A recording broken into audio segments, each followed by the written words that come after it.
Israeli ইরানের হামলার জন্য তেহরানের বাসিন্দাদের মাশুল দিতে হবে, এমন হুঁশিয়ারি ইসরায়েলের প্রতিরক্ষা মন্ত্রীর। ইরান পরমাণু অস্ত্র তৈরির খুব কাছাকাছি ছিল বলে দাবি করেছে দেশটির গণমাধ্যম। তবে জাতির উদ্দেশ্যে ভাষণে ইরানের প্রেসিডেন্ট জানান, পরমাণু বোমা তৈরির কোনো ইচ্ছা তার দেশে নেই। এদিকে চতুর্থ দিনের মতো অব্যাহত রয়েছে তেহরান তেল আবিব পাল্টাপাল্টি হামলা। ইরানের হামলায় ইসরায়েলে নিহত হয়েছে অন্তত ৮ জন। মধ্যপ্রাচ্যে যুদ্ধের কালো ছায়া দীর্ঘ হচ্ছে।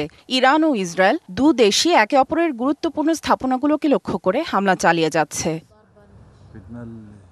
তেহরানে ইরানের ইসলামিক রেভলিউশনারি গার্ডস কর্পসের ঘাঁটি আক্রমণের দাবি করেছে ইসরায়েল। এই ঘাঁটি থেকেই হুতি, হেজবুল্লাহর মতো গোষ্ঠীকে পরিচালনা করা হতো বলেও দাবি তেল আবিবের।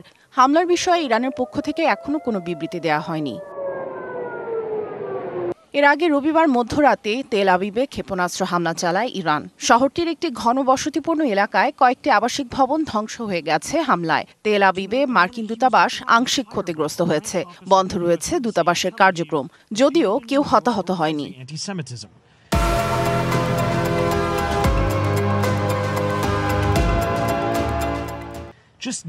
এছাড়া ইসরায়েলের বন্দরনগরী হাইফায় আবার ক্ষেপণাস্ত্র হামলা চালায় ইরান।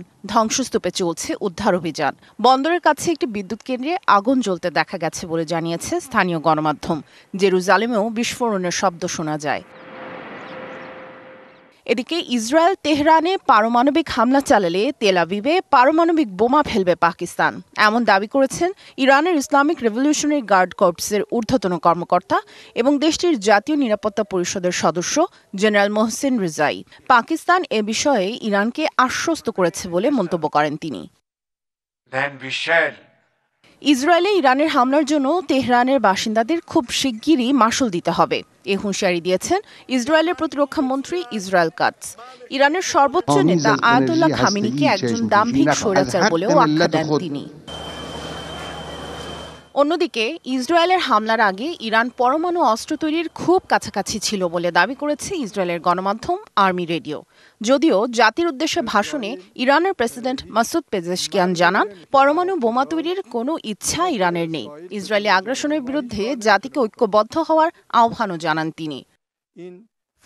সামিয়া জান্নাহ, ডিবিসি নিউজ ডেস্ক।